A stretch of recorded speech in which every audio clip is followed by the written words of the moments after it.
What is up, everybody? Welcome back to another edition of the Sheehan Show here on Sherdog.com. And today I'm absolutely delighted to be joined by Danni McCormack before her big Invicta title fight against Valesca Machado. Coming up here, not too far away now, Danni. We're getting close to it. Thanks very much for joining me today. How are you?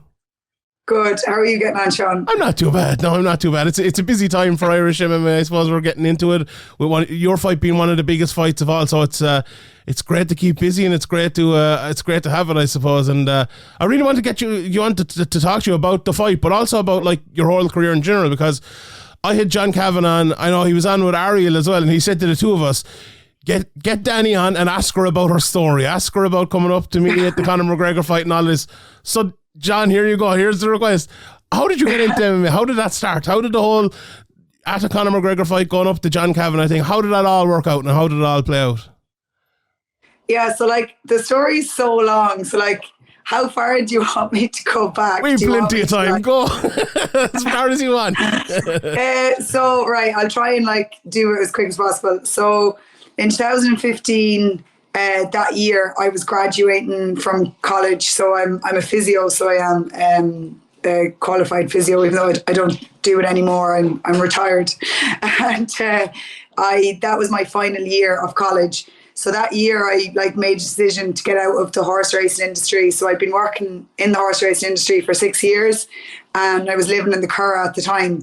So that year was kind of like the big change year for me, that I said, right, by the time I'm graduated, I want to be done with the horses and do something different.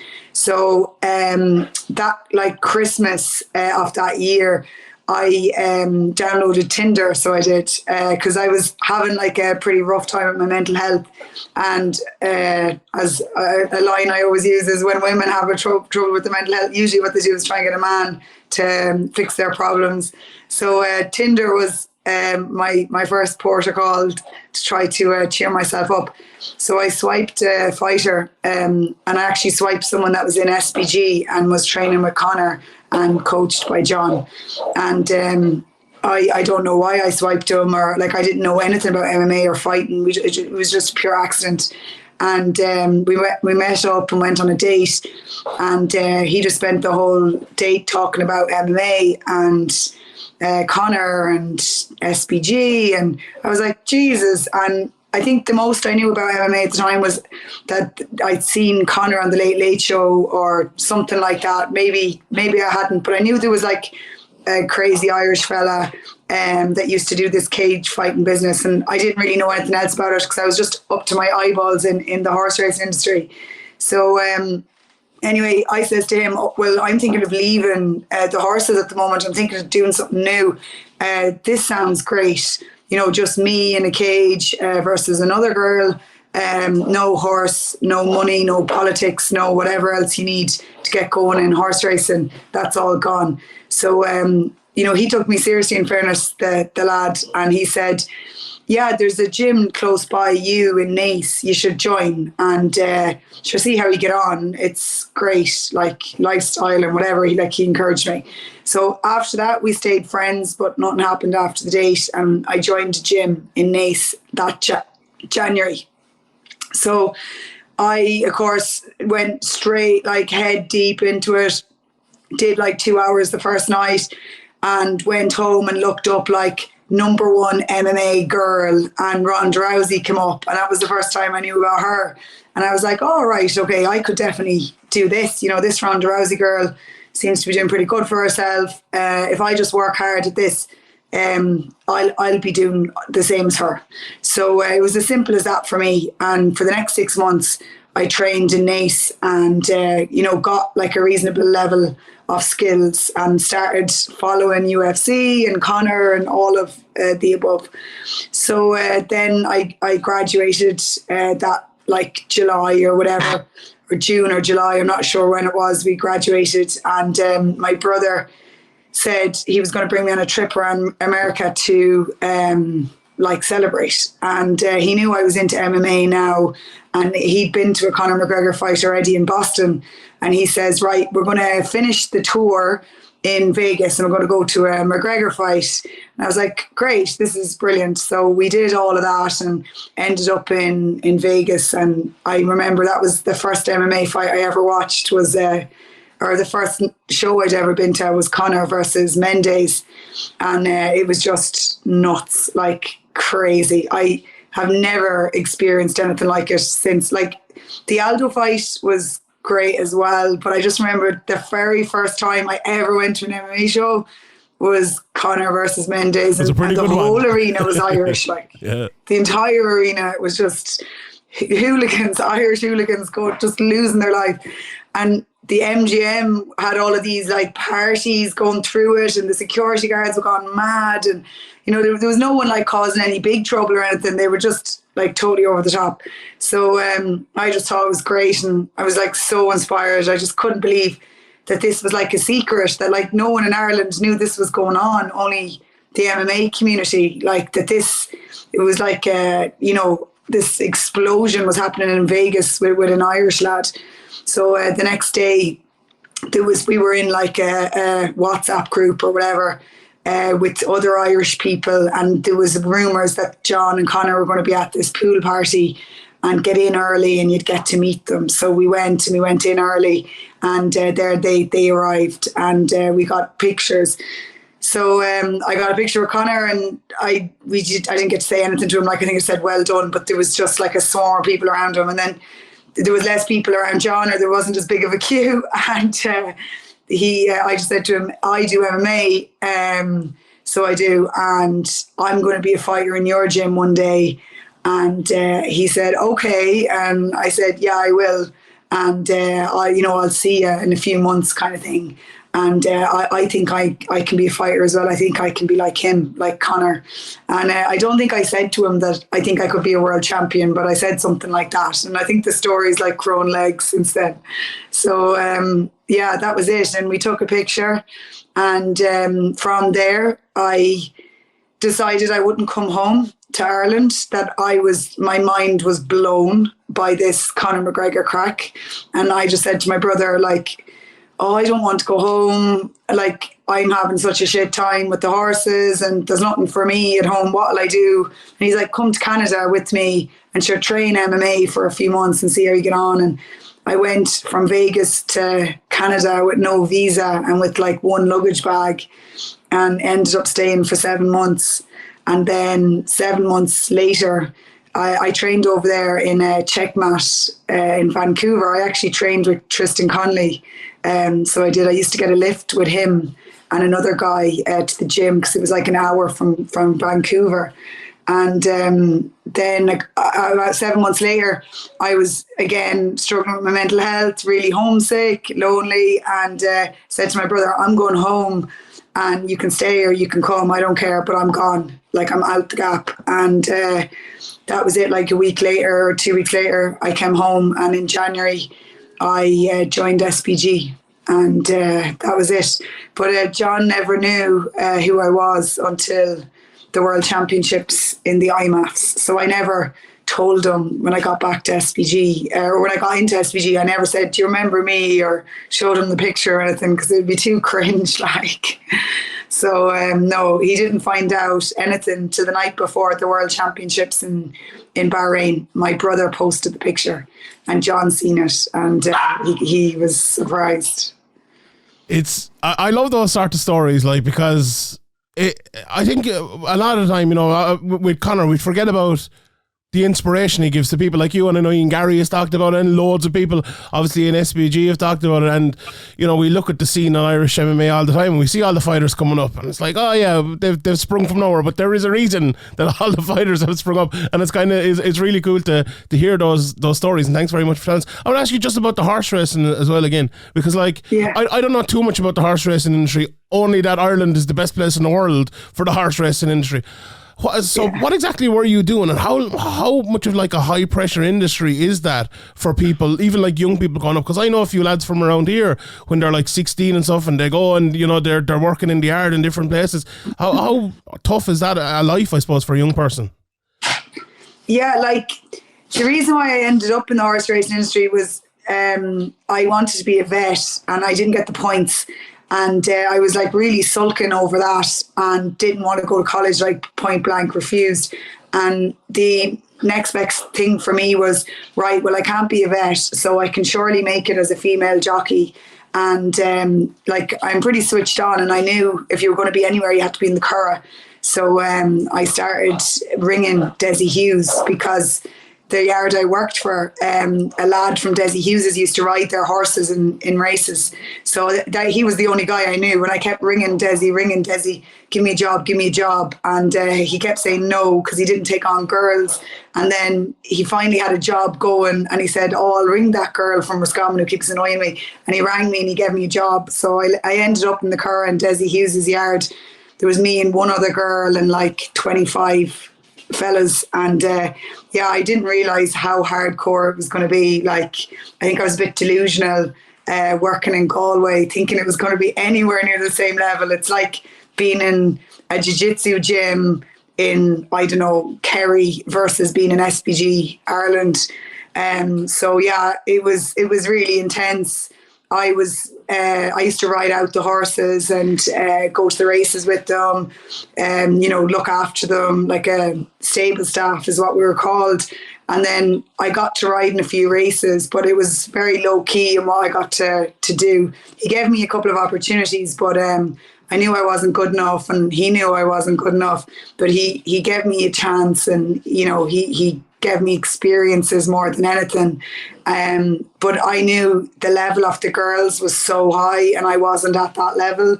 And then the level of the girls was nowhere near the level of the lads, like not a chance. So it was really tough but enjoyable 6 years, and I learned how to grind and how to work hard. And we started working at 7 a.m. and no matter what the rain, snow, whatever, we rode out every single day, and we went home for 2 hours at lunchtime, and we came back every evening, and we worked 13 days in a row with 1 day off. So it was really intense, but it was a great time, and it was a tough time. I wouldn't go back and not do it. Like, I think I am who I am today because I did that, and MMA is a walk in the park compared to that. Like, people talk about getting injured in MMA, and I'm like, you're so cute, like a 60-kilo girl fell on top of you and you're complaining.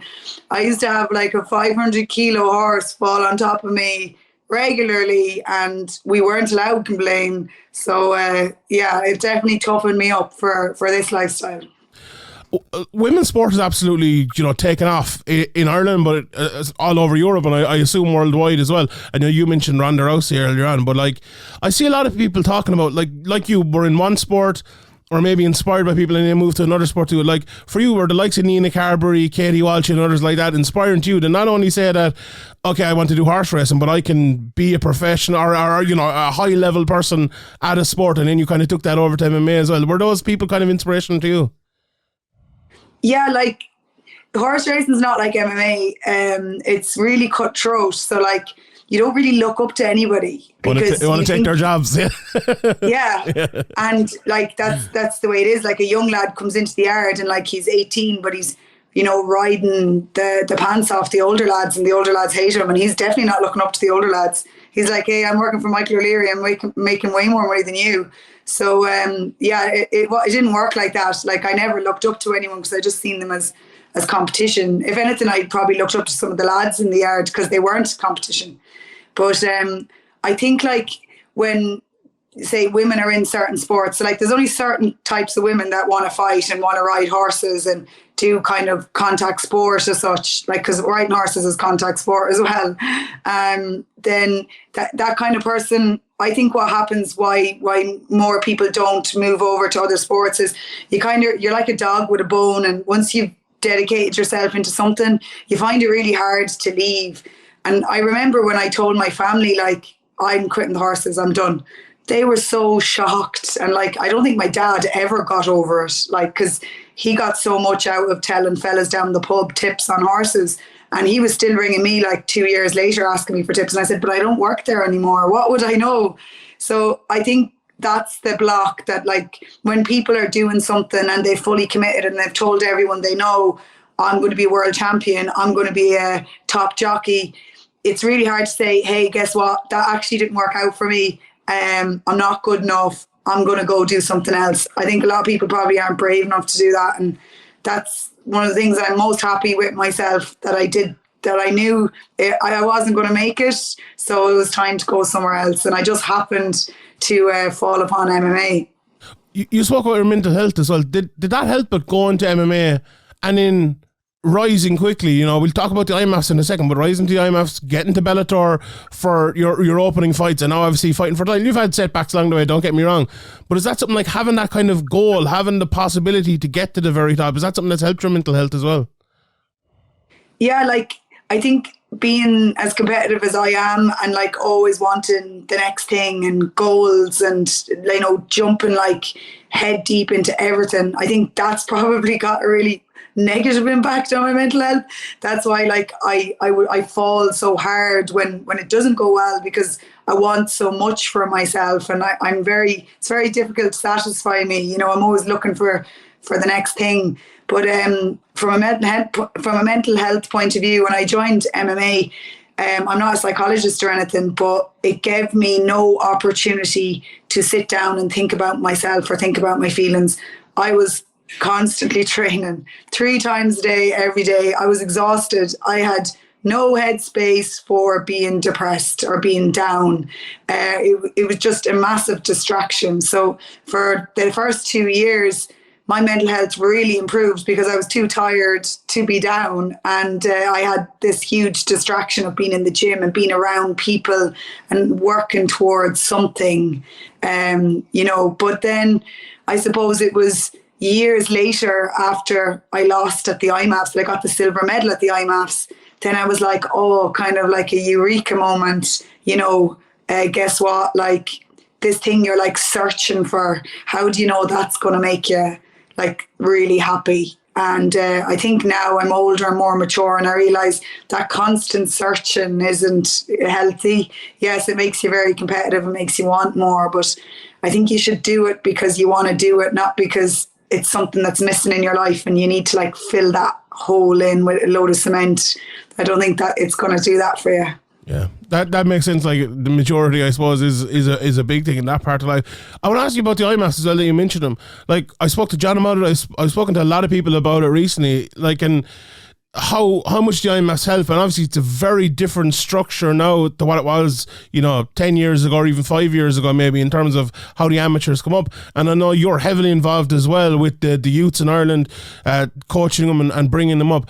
For you, what do the IMMAFs mean to you as a fighter, but as a person who cares about MMA and the next generation? Are you in favour of them? Do you want to expand them? Do you think that is the way that every young fighter should be going now?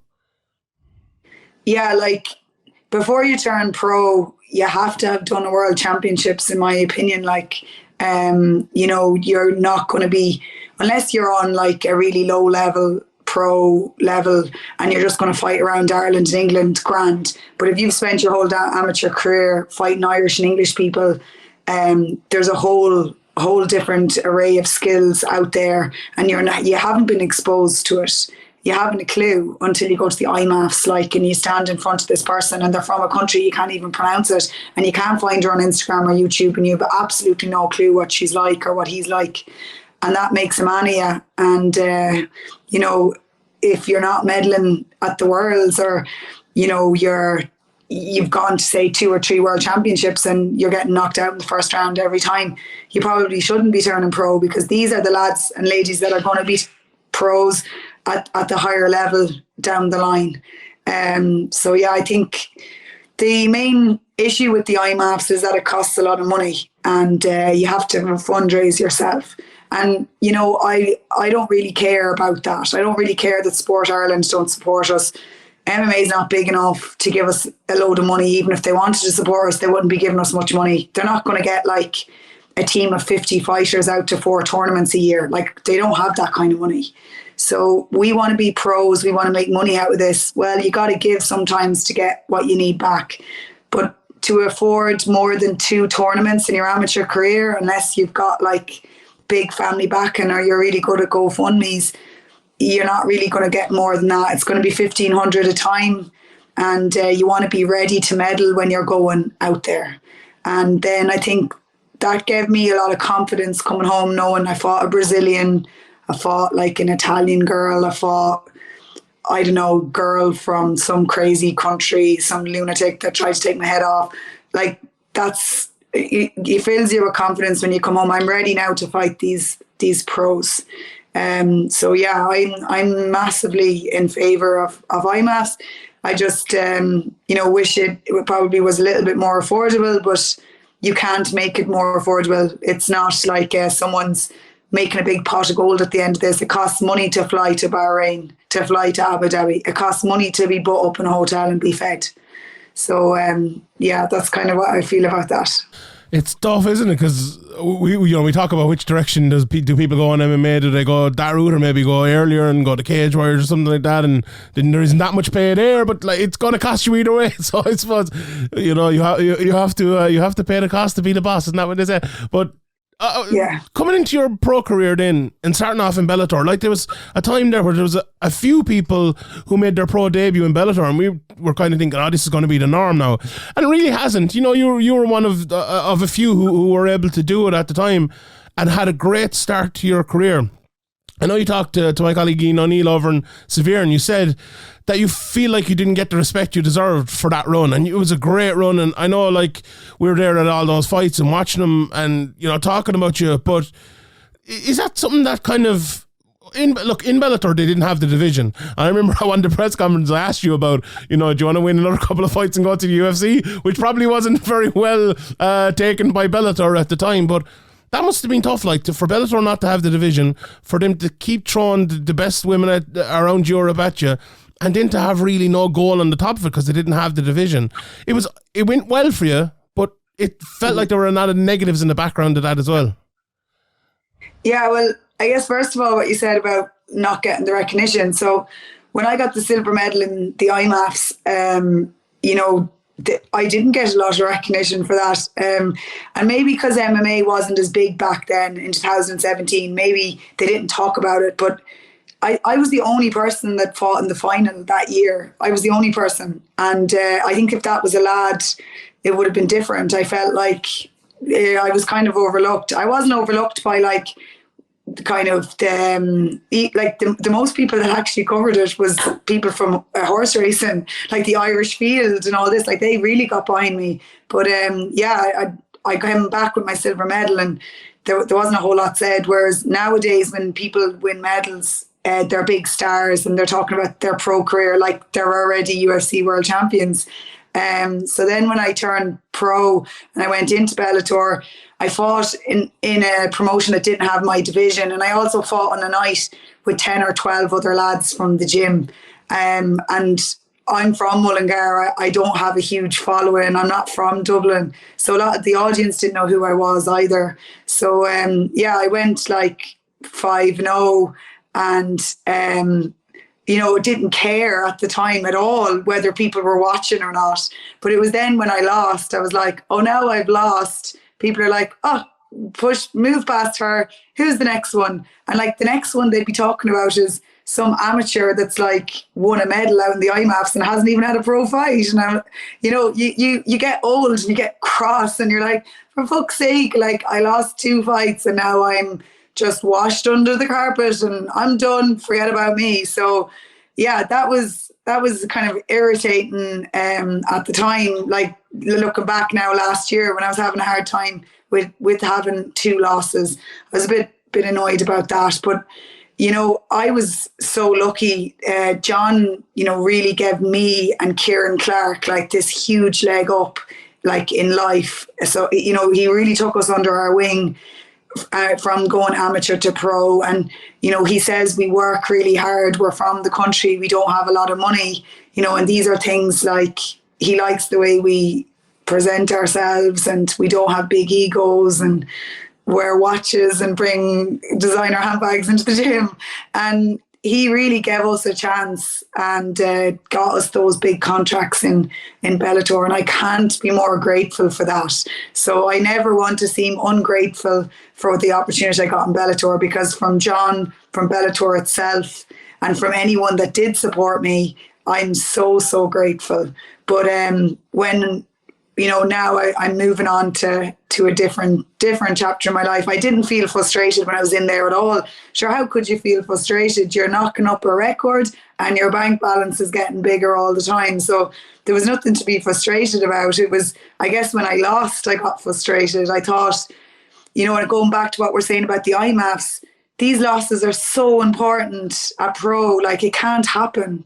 Like, you can't get loads of losses because then your road is so much longer. So to know when you turn pro, you're going to keep your O as long as you possibly can. Well, that is your best chance of getting into Bellator, PFL, whatever, UFC.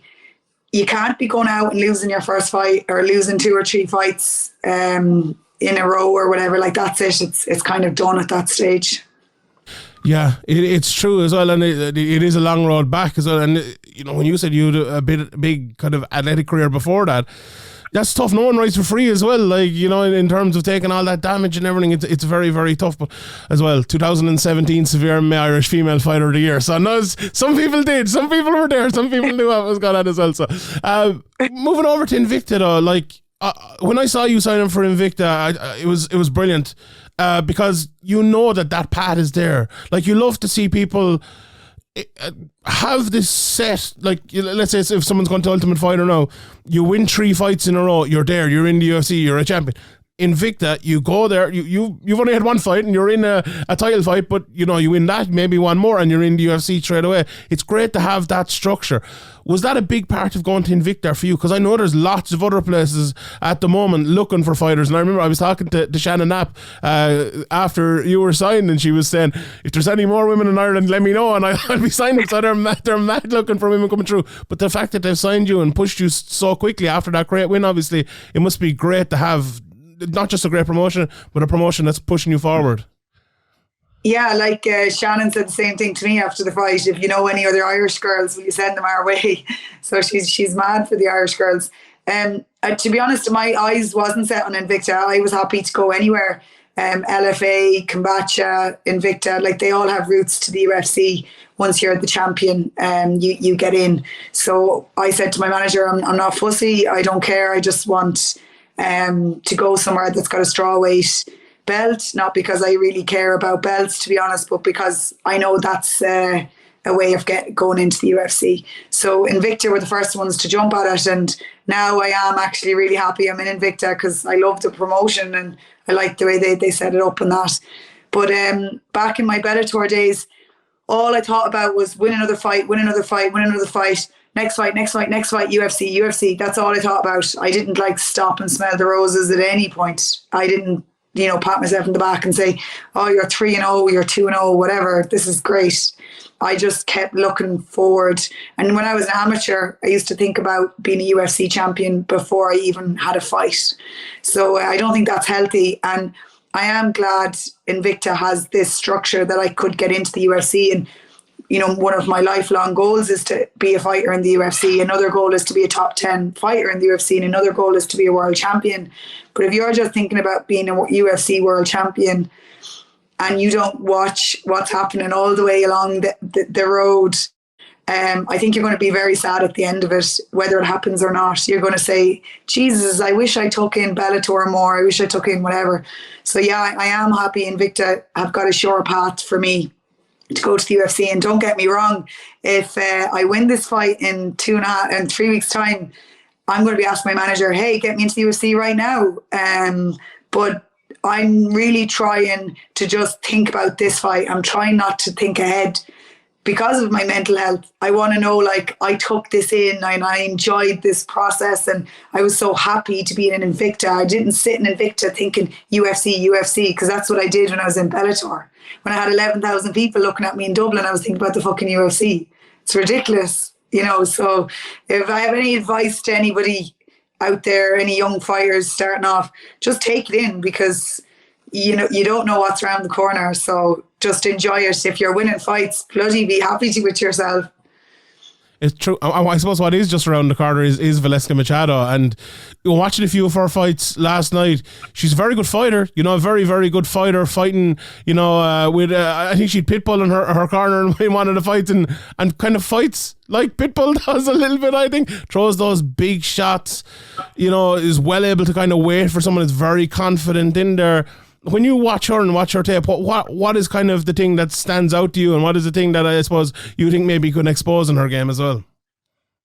Yeah, so like I obviously look at things she's good at, and I look at things that I think I can capitalize on.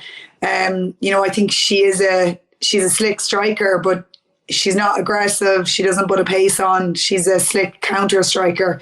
If she thinks she's losing, she'll come forward and she'll throw big shots. So that's her strength, and fair play to her. But from her weaknesses point of view, she doesn't seem to have a lot of gas. She doesn't really like to grapple unless she thinks she's losing, and then she'll shoot a takedown. She generally likes winning fights by points and staying away and hopefully landing a few big shots and just staying up on the points. And she is good at that. So I think it's actually a really good match for me. You know, I'm not at all worried about her. I'm worried that I might get frustrated in the first round if she's counter-striking well and keeping her distance. But I know deep down... Oh, there we go. We called that beforehand. We did well. I got too excited. I must have got too close to it. You got a half an hour in anyway. Well. Yeah, that's good. That's all right. I think in the first round, don't be surprised if we see her being super slick, counter-striking, you know, and maybe I don't win the first round. But I think after that, I think it's just going to be like downhill for her for 25 minutes. She doesn't like a pace. She doesn't like pressure. You know, we've seen that in the tournament with her. Probably the worst she fought was in the tournament with two fighters that walked her down. She looked the worst in those fights. She's looked better in other fights before that. So kind of the blueprint's there for her. But obviously I fully respect her, and I don't want to get caught silly or anything like that. As one of my boxing coaches says that, you got caught silly there, don't be getting caught silly. So I'll be thinking about that in the first and second round when she's explosive. And as the fight goes on, I just think it's going to be a good night for me, and she's going to have her tongue hanging out in the corner. So it's one of those fights you're expecting the 5-round pace to be on your side, to push that pace until she can't push it anymore. Is that the type of way you're going into this? Yeah, 100%. And I think she knows that, like, you know, I don't think I'm giving her, I think she knows, looking back at my fights, the minute the bell goes, like, it goes fast and hard, and it continues for 15 minutes. And usually when I'm sitting down in my corner, I'm looking across and they have their hands in their head in their hands and they're exhausted. And, you know, I'm jumping up and down the other side, ready to go 10 seconds before the bell's gone. And that's in a 15-minute fight. So 25 minutes, like, I just think it's all in my favour. I think, like, all the cards are, like, falling for me, and I just need to perform and show up. But I really think it's a real possibility I beat her. I'm really looking forward to it. I can't wait. The last question I want to ask you is there's been a lot of talk about Invicta maybe coming to Ireland, you know, and maybe there's an opponent or two on the undercard. I know you don't like to talk about them sometimes, but we'll ignore them for a second. But is Invicta coming to Ireland, and you winning the title and then defending it maybe in Ireland in a big fight, something that is another one of those goals for you? Because, as I said, usually promotions kind of shy away from that. They'll, oh yeah, we'll go. But Invicta seem to actually want to do it, to have a big fight in Ireland. Is that something you'd love to do as well, to headline a big fight in Ireland for Invicta? I'm a realist, and realistically, I don't think they're coming to Ireland. They've never left America, and it's a lot closer for them probably to go other places than go to Ireland. They also have open scoring, and they only go to certain states in America because they're the only states that agree to that. So what would happen? What do you know? If they came to Ireland, could they have open scoring, or would that rule have to change? What Bellator do is they bring over their own commission and they use like the rules that they use. maybe they could pay I know it's Kansas to a lot of the open scoring. Maybe they could bring the Kansas Commission over, some of their judges, and have the open scoring there. Look, it is unlikely, I would say, but they seem to be open to it. And they've never had you before, and they've never had the Irish, all the Irish support, I suppose, before, and that's the thing. People love the Irish support. I think Bellator have really blazed the trail there, and everyone else seems to be jumping on the bandwagon. They're all making money in this 3 arena. We can all do it. So, yeah, it'd be great if they can, but to be totally honest, I like getting on a plane and flying away and get my job done. We own a gym here in Mullingar, and one downside of Bellator is you have to sell all these tickets, and you have to bring all these people with you, and you have to answer messages and phone calls, and fight week can be intense, and going away and getting on a plane, it's way, way easier night for me to do that. I now, America take 40% of my purse. That's the only negative. So I wouldn't get that 40% cut if I was fighting in Ireland. But yeah, look, I'm easy. If they want to come to Ireland and we make it a historic event, whatever, great. But if it doesn't happen and I end up fighting in Invicta maybe once more after this fight, or I end up going to the UFC, then I'm happy with that too. So, I don't get too carried away with these things. It's easy talk, but it's different when you'd have to fly over a commission and all your team, and you'd have to rent out the 3 arena. No offense to Invicta, but they're hiring out Real Works Studios, which I don't know, holds 1,000 people. They're not hiring out massive stadiums in America. So to come over to Ireland and spend the money they'd have to spend to come here to try and hire out the 3 arena, then that's a whole new thing for them that they haven't done before. So, and I'm not shitting on Invicta at all. It's really realistic. Yeah, that's true. They've got a full pro card. They have to pay us all, and they have to fly us out there, and the Brazilians have to be flown in, and Jesus, their numbers must be tight, and they're doing the very best they can. So, yeah, that's kind of it. I don't know. No Irish I might sound negative. I can't help being a realist. I just don't like talking shit. Fair enough. You are dead right, in fairness. But do you know what? Maybe when you get to the UFC, you'll have a fight back in Ireland if they come back as well. So, Danny, I appreciate the time very much. Best of luck in the fight. I know all Ireland is behind you, and it'd be great to have another. Unbiased here, but it'd be great to have another Irish world champion. So, best of luck in the fight coming up, Danny. Thank you. Thanks, Sean. I really appreciate it, and I appreciate you guys always. And did you say, was I female fighter of the year in 2017? You are, yeah. Was I really? I can't remember that. I must have blocked that out of my memory. Well, okay, right. Well, I'll get you now. So if I was, which I'm not sure if I was, because I don't remember it, where's my plaque? Come on. So this is on Sherdog, so this is Fear Medoc, but we only started the plaques last year. So but that's not good enough. I know. No. Yeah, but no. I don't believe it until I see the plaque. Oh, God. So if you're around now, it's probably not going to happen in a week. Yeah. I'll give you a few months, maybe 2 months to get the plaque. Get on to Graham there to get that plaque sorted. That's not up to me at all. I'll stay out of that one. But I'm looking at it here. SevereMed.com/awards 2017. You were Danny Nealon at the time, but Danny McCormack. Oh, God. Well, I obviously didn't take it in enough that I don't remember. But I pay my Patreon every month, so that'll pay for that plaque. Okay, all right, we'll get you a plaque. So look, if you win that fight in 2 weeks, you won't be only having one plaque, you'll be having 2 plaques more than likely. So yeah, well, even with my belt, I'll still be looking for that plaque. Okay, I'm not going to let this go now. Oh well, that's a promise. So you win that fight, I'll have 2 plaques for you at the end of next year. Well, people have to vote on next year's one, but Danny, appreciate the time. Thanks very much for having you on. Best luck in the fight. Deadly, thanks.